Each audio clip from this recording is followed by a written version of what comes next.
Você sabe o que é o universalismo?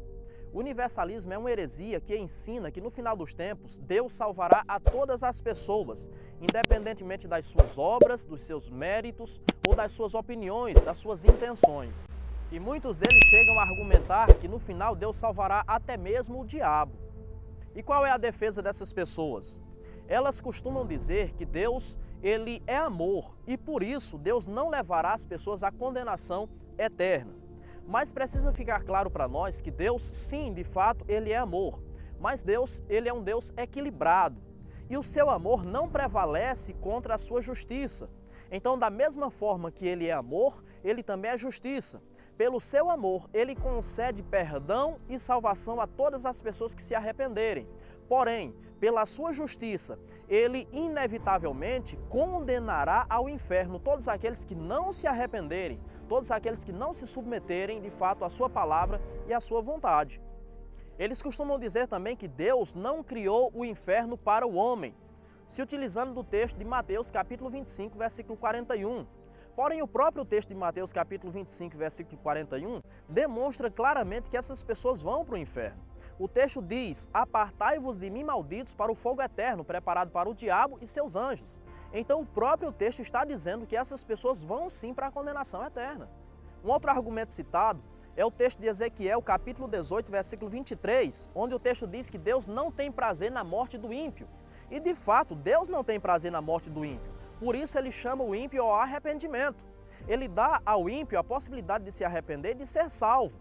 Então, quando o ímpio vai para o inferno, isso não compraz a Deus, e isso não é reflexo da vontade diretiva de Deus. Porém, isso é o reflexo e o resultado das decisões, das opiniões e, de fato, do caminho que esse ímpio ou que essa pessoa tem trilhado. Então, a responsabilidade é inteira dessa pessoa.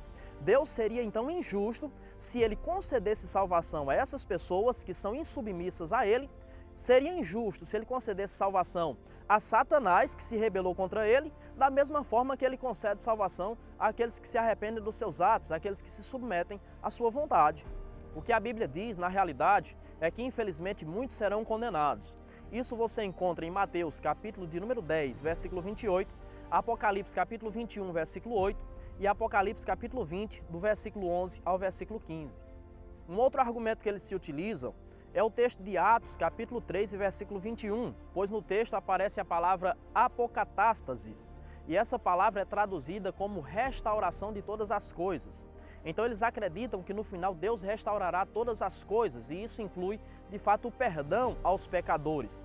Quando na realidade, a restauração de todas as coisas se dará no reino milenar de Cristo, conforme você encontra no livro do profeta Isaías, capítulo 11, a partir do versículo 6, por exemplo, o texto fala, de fato, do lobo habitando com o cordeiro, do leopardo com o cabrito, do boi com o leão, da vaca com a ursa, enfim, aquilo faz referência ao reino milenar de Cristo e não ao estado eterno.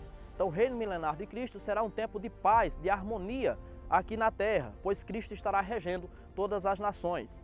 Então, de fato, o universalismo é uma heresia de perdição. Não acredite nisso, pois, infelizmente, muitos, ao acreditarem nisso, vão levar uma vida de desobediência, uma vida de rebeldia com relação a Deus e, no final da história, infelizmente, irão ter uma ingrata surpresa, pois, de fato, a Bíblia Sagrada diz que o salário do pecado é a morte. E a morte não se restringe simplesmente a deixar de viver fisicamente, mas a morte também é aplicada ao estado eterno, longe, afastado definitivamente de Deus.